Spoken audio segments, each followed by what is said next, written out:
अस्सलाम वालेकुम नाज़रीन, मैं हूं कैस अली मीर और आप देख रहे हैं अल्लाह टीवी। उम्मीद करता हूं आप सब लोग खैरियत से होंगे, दुनिया के जिस कोने में होंगे इंशाल्लाह। जी, आज की जो ताज़ा तरीन अपडेट्स हैं वो ये हैं। एक तो ख़बर सुनने में आ रही है कि नूर बीबी जो ज़हीर की वालदा हैं वो एक दो दिन तक कराची पहुंच जाएंगी और ये मामला इनके दिमाग में जो अब आ रहा है वो माफ़ी का आ रहा है कि माफ़ियाँ मांग ली जाएं और ये सारा, क्योंकि मैंने आपको बताया था कि सारे दरवाजे बंद हो गए हैं अब और इनको कुछ भी नज़र नहीं आ रहा कि अब इस केस से हम किस तरह अपनी जान जो है वो छुड़वा सकते हैं। पहले भी ये सिलसिला थोड़ा सा जारी हुआ था और आपको पता है वो जो यूट्यूबर्स हैं उनकी तरफ से भी मैसेज जाते रहे हैं काज़मी भाई को कि सर हम बात करना चाहते हैं या जो भी हैं। तो ये सारी प्लानिंग है, क्योंकि अल्लाह का शुक्र है अभी तक जो हमें इतला है वो यही है कि अगले 10 दिनों में जो बच्ची जो है वो इंशाल्लाह वालिदैन के पास वापस चली जाएगी, अपने घर चली जाएगी।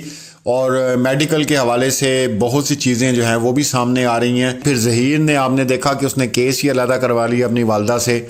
तो ये बहुत सी चीज़ें कॉम्प्लिकेटेड होगी इन लोगों के लिए। और उसके बाद इनका वकला का चेंज हो जाना और जिस तरह ये केस आगे की तरफ जा रहा है इंशाल्लाह कामयाबी की तरफ जाएगा और जो कुछ हमने सोचा है वो ही होके रहेगा। तो ये जनाब एक सिलसिला शुरू हुआ। फिर उसके बाद अभी एक दो दिन पहले मैं पहले भी इस चीज़ को वार्न कर चुका था और बता चुका था आप लोगों को कि हमें भी बहुत अरसे से कॉल्स आती हैं, हम लोग उनको रिप्लाई नहीं करते। हम वो नंबर भी सेव कर रहे हैं और व्हाट्सएप पे जो शक्लें भी लगी हुई हैं, अब ऑडियो सब कुछ हमारे पास पड़ा हुआ है।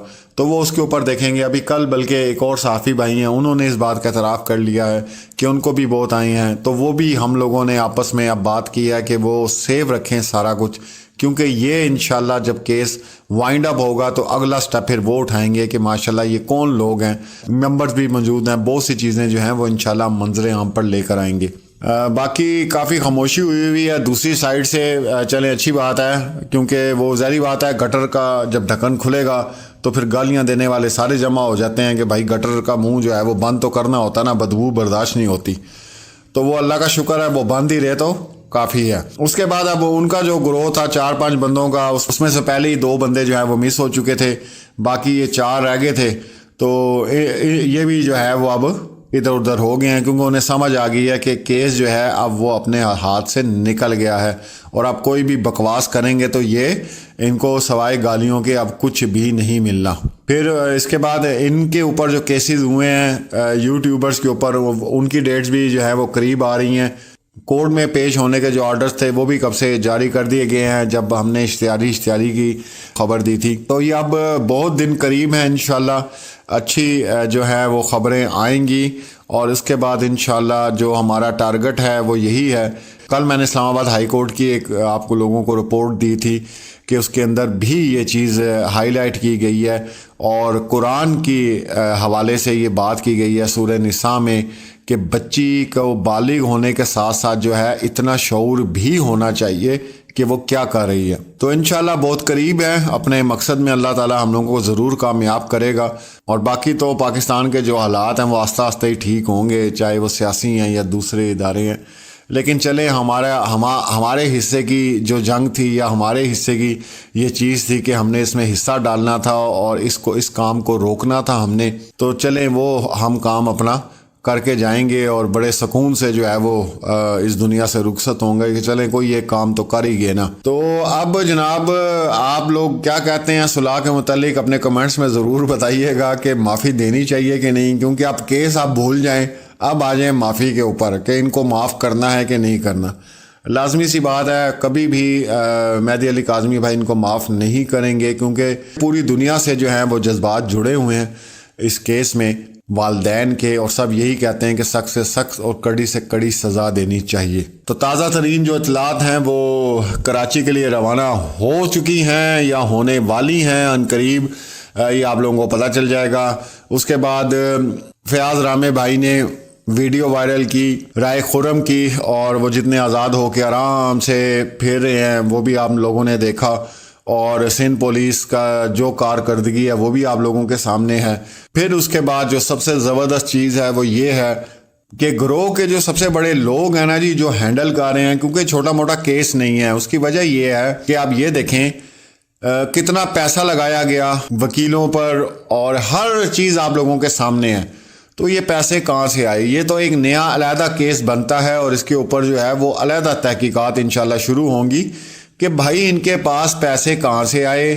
ٹھیک ہے، ان کو پیسے کون فراہم کرتا رہا، کس کس کے اکاؤنٹ میں کتنا پیسہ گیا، کیا ہوتا رہا. پھر اس کے بعد جو CDR کا مسئلہ ہے اپنا کیا کہتے ہیں ڈاکٹر فاطمہ کا، وہ بھی انشاءاللہ اس کے اوپر بھی ورکنگ ہو رہی ہے کہ جب یہ میڈیکل کے لیے آ جا رہی تھیں تو اس وقت وہ کس کے رابطے میں رہیں اور کیا کچھ ہوا. تو یہ سب چیزیں انشاءاللہ یہ بھی بہت جلد منظر عام پر آئیں گی اور اللہ تعالیٰ جو ہے کامیابی عطا فرمائیں گے. اس کے بعد وہی سٹیپ ہے انشاءاللہ شہلا رضا سے بھی ہماری ریکویسٹ ہے کہ اس کے اوپر جو ہے بہت زیادہ توجہ دی جائے اور اس کو چینج کیا جائے جو ہمارے یہاں پہ لا ہے. اور کہیں پہ جناب 16 ہے، کہیں پہ 18 ہے، کہیں پہ کیا ہے، کہیں پہ کیا ہے.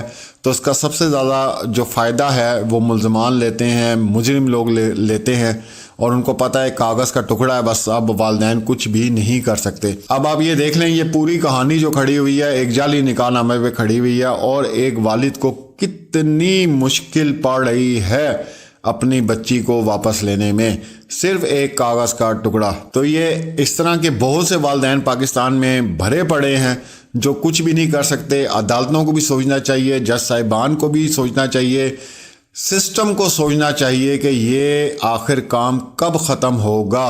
ہر چیز لیگل ہونے کے باوجود بھی یہ حالات ہیں کہ نادرا کے پیپرز کوئی نہیں دیکھ رہا. ٹھیک ہے جی، اور تمام سچائیاں ہیں. CDR لوگوں کے سامنے آیا، کیا کچھ لوگوں کے سامنے آیا، لوگوں نے آ کے بیان بھی دیے، بتایا بھی، ویڈیوز بھی ایسی بنائی گئیں نکاح خواہ کی جس نے قسمیں اٹھائیں جی نکاح میں نے نہیں کرایا. سب کچھ ہونے کے باوجود ابھی تک یہ حالات ہیں کہ ایک باپ اپنی بچی کو اپنے گھر نہیں لے کے جا سکا. تو اب کہیں پہ آپ لوگوں نے کوئی مسٹیک کی ہوگی، چاہے وہ ڈاکومنٹس کی ہوگی یا کوئی اور کی ہوگی، تو آپ مجھے بتائیں آپ کتنا ہی لڑ سکیں گے. تو یہ عدالتوں کو سوچنا چاہیے اور زمین کے تنازع، زمین کے جھگڑے اور جائیدادوں کے جھگڑے وہ بندہ برداشت کر لیتا ہے، وہ کوئی مسئلہ نہیں ہے. لیکن یہ جو اولاد کا دکھ ہے نا، میں کہتا ہوں جی اولاد کا مرنے کا بھی برداشت کر لیتا ہے. وہ یہ پتہ چلتا ہے کہ مر گیا بس بات ختم ہو گئی، اللہ اس کو صبر دے دیتا ہے. لیکن اس طرح کا دکھ کہ اولاد آپ کی زندہ ہو اور آپ اس سے مل نہ پا رہے ہوں یا اس کو اپنے گھر نہ لے کر آ رہے ہوں، میرے خیال سے اس سے زیادہ تکلیف دہ چیز میں نہیں سمجھتا کہ اور کسی کے لیے اس میں کا پوری دنیا میں ہو. تو عدالتوں کو باقی سارے نظام اب چلتے رہنے دیں جس طرح آپ لوگوں نے رکھے ہوئے ہیں، لیکن خاص اس کے اوپر بہت فوکس کریں اور اس کام کو فوری طور پہ روکیں اور بچیوں کا جو معاملہ ہے اس پہ فوری طور پر جو ہے وہ فیصلہ دیا کریں تاکہ اس کام کو روکا جائے. اور جو مکروہ لوگ ہیں، دھندے والے لوگ ہیں، گندے لوگ ہیں، یہ تمام جج صاحبان سے ہماری گزارش ہے کہ باقی فیصلے آپ تاریخوں پہ تاریخ ڈالتے رہیں، ہمیں کوئی مسئلہ نہیں ہے. ٹھیک ہے، بندے کا جب فیصلہ آتا ہے تو اس کو سمجھ نہیں آتی، وہ بیچارہ خوشی کے مارے اس کو ہارٹ اٹیک ہو جاتا ہے 25 سال کے بعد کہ ہیں فیصلہ آ گیا اور وہ بھی میرے حق میں آ گیا. تو برائے مہربانی یہ کام بچیوں کے معاملے میں نہ آپ کریں. باقی ویسے لگے رہیں جو بھی آپ کرنا ہے، ظاہری سی بات ہے کر تو کوئی کچھ بھی نہیں سکتا، تو کم سے کم بچیوں کے معاملے میں اپنا قلم تھوڑا تیز چلایا کریں. تو یہ بہت بڑا ایک مسئلہ ہے، اس کو سیریس لیں اور انشاءاللہ جیسے ہی کوئی اپڈیٹ ہوتی ہے تو ضرور آپ کے ساتھ شیئر کی جائے گی. اپنا اور اپنے پیاروں کا خیال رکھیں. اللہ حافظ.